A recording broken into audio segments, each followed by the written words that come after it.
Hello friends, मैं Mahavir we tutorial में आपका स्वागत करता हूं। आज मैं आपको बताऊंगा हरियाणा के लिए आप ई स्टैम्प को कैसे प्रिंट कर सकते हैं, कैसे जनरेट कर सकते हैं और उसकी पेमेंट कैसे करना है। आपको फ्रेंड गूगल पे आना है और यहां पर टाइप करना है ई ग्रास और आप देखेंगे ये आएगा egras.hry.nic.in। इस पे आप आएंगे, वेबसाइट ओपन होगी। यहाँ पर मैसेज आएगा kindly do not pay the central government taxes such as income tax और service tax at this portal. इसको कर देंगे ओके। आपको यहाँ से काम स्टार्ट करना है, यूजर नेम एंड पासवर्ड और यहाँ पर कोड डालना है। तो सबसे पहले हमें बनाना पड़ेगा यूजर नेम। इसके लिए आप नीचे देखेंगे हमारे पास में ऑप्शन है साइन अप।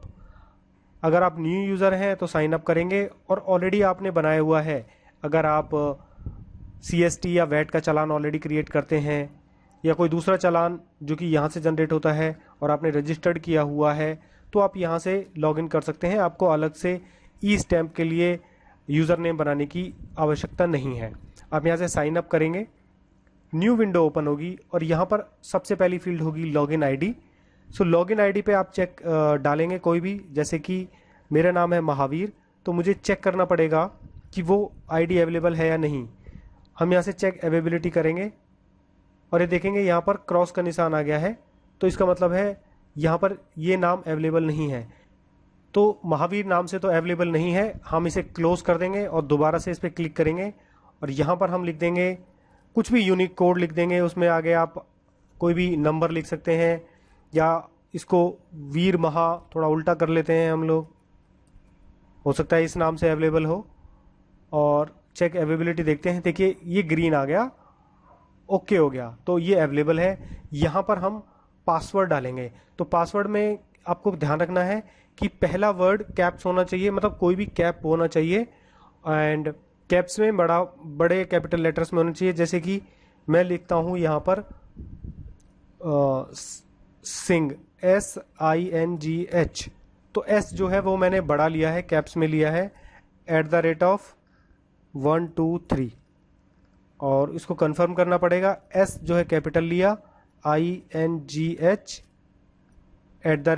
स्पेशल कैरेक्टर मुझे लेना है एंड 1 2 3 ये मैंने कर दिया। अब यहाँ पर हम बाकी इंफॉर्मेशन लिख देंगे।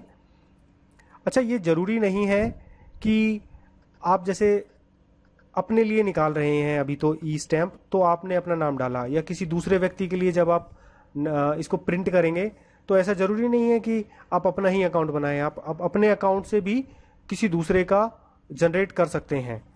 तो आप पर यहाँ पर आप जो अपनी इंफॉर्मेशन है वो कंप्लीट डालेंगे और यहाँ से डेट ऑफ बर्थ सेलेक्ट करेंगे। बिल्कुल ये इंफॉर्मेशन बिल्कुल सही होनी चाहिए और पिन कोड,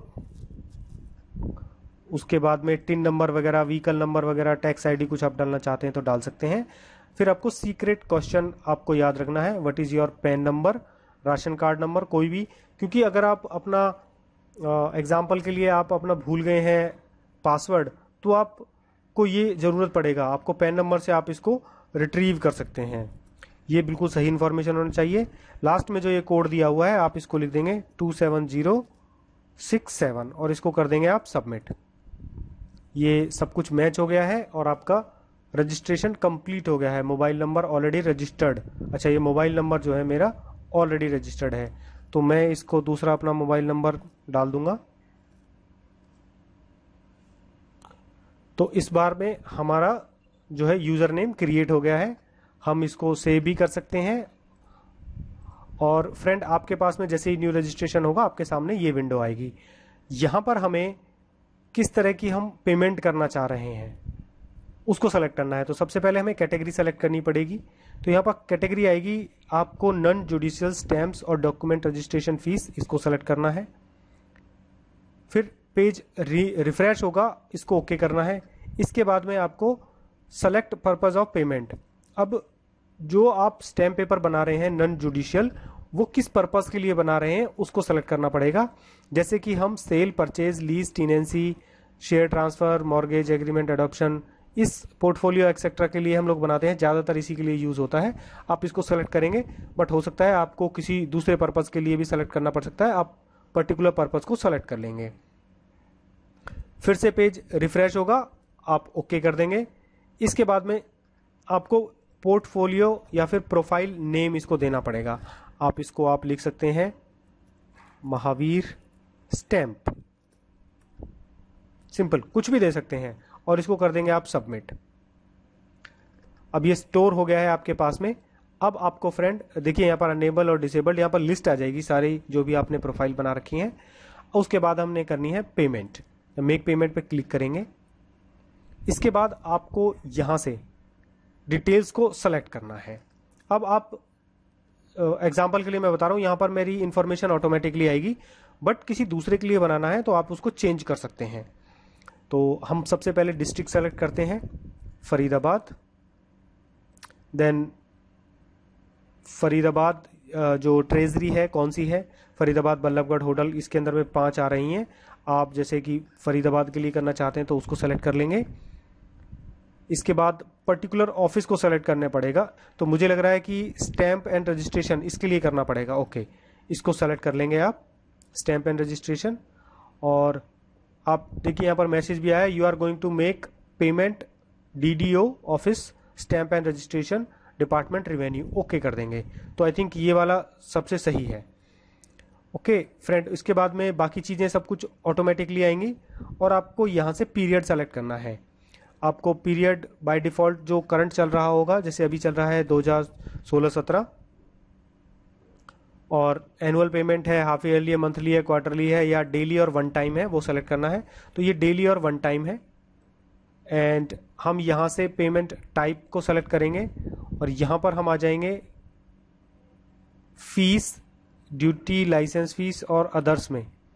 सो पर्टिकुलर जिस भी आप टाइप में पेमेंट कर रहे हैं तो वहीं पर आएंगे। तो मुझे लग रहा है कि ये रजिस्ट्रेशन फीस है, तो हम फीस को सेलेक्ट कर लेते हैं। एंड इसके बाद में यहाँ पर आपको डालनी है अमाउंट, जितनी अमाउंट आप पे करना चाहते हैं। एग्जाम्पल के लिए हम 10 रुपये का स्टैम्प पेपर बनाना चाह रहे हैं, तो यहाँ पर 10 रुपीज़ ऑटोमेटिकली देखिए वर्ड्स में आ गया सब कुछ। अब यहाँ पर आप किस तरह से पेमेंट करना चाहते हैं, पेमेंट मोड की जो डिटेल्स है वो आपको डालनी है। मैनुअल में अगर आप जाएंगे तो आपको ये पर्टिकुलर जो चालान जनरेट होगा वो बैंक में डालना पड़ेगा जाके, जो चालान पहले जनरेट होगा, और आप ई बैंकिंग के थ्रू भी कर सकते हैं। तो चलिए हम पहले मैनुअल को चेक कर लेते हैं, उसके बाद में हम ई बैंकिंग पे आएंगे। क्योंकि अगर हम मैनुअल में जाते हैं फ्रेंड्स, तो जब तक हमारी पेमेंट डन नहीं होगी और वहाँ पर चेक नहीं होगी, दिखेगी नहीं, तो स्टैम्प जनरेट नहीं होगा। तो इसके लिए बेटर है हम ई बैंकिंग पे जाते हैं। ई बैंकिंग पे जाएंगे और ओके कर देंगे, और यहाँ से नेम ऑफ द बैंक, हमें ये आपका बैंक नहीं है, ये उनके पोर्टल्स हैं हरियाणा गवर्नमेंट के। तो इसके लिए आप घबराइए मत, आप कोई भी सेलेक्ट कर सकते हैं। SBI एग्रीगेटर हो सकता है, IDBI एग्रीगेटर हो सकता है। मतलब कि ये जो चालान जनरेट होगा, अगर आप मैनुअल बना रहे हैं तो इस पर्टिकुलर बैंक में जाएंगे और वहाँ पर अपने पैसे डिपॉजिट कर देंगे। ऑनलाइन में भी हम किसी को भी सेलेक्ट कर सकते हैं। तो जैसे मैं IDBI एग्रीगेटर को सेलेक्ट करता हूँ, उसके बाद में हम आते हैं यहाँ पर, टेंडर का नाम आप चेंज कर दीजिए, बट मैं फ़िलहाल इसी पे ही जाता हूँ। आप कुछ आइडेंटिटी है कुछ, तो वो भी डाल सकते हैं, डिस्ट्रिक्ट, टाउन वगैरह डाल सकते हैं, और यहाँ पर पर्टिकुलर पर्पज़ लिख सकते हैं। आपको यहाँ मैनुअल जो टाइप करना चाहते हैं वो कर देंगे।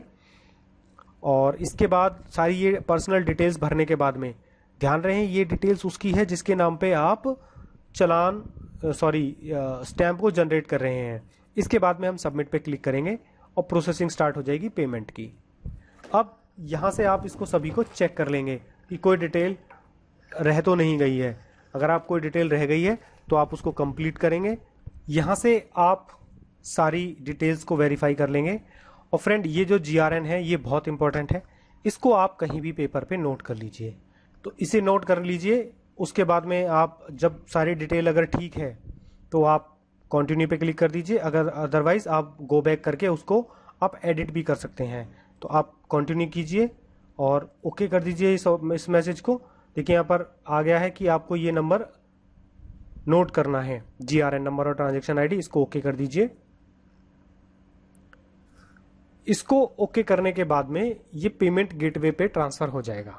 इसके लिए आपको थोड़ी देर वेट करना है। आपको कोई भी बैक्स या सबमिट या फिर कोई भी अदर ऑप्शन आपको नहीं क्लिक करना है। अब पेमेंट गेटवे के बारे में आप सभी जानते हैं, तो इसके बारे में मैं आपको नहीं बताऊंगा क्योंकि ये थोड़ा सिक्योरिटी है। बाकी सारी इन्फॉर्मेशन आप अपने आप से डाल देंगे।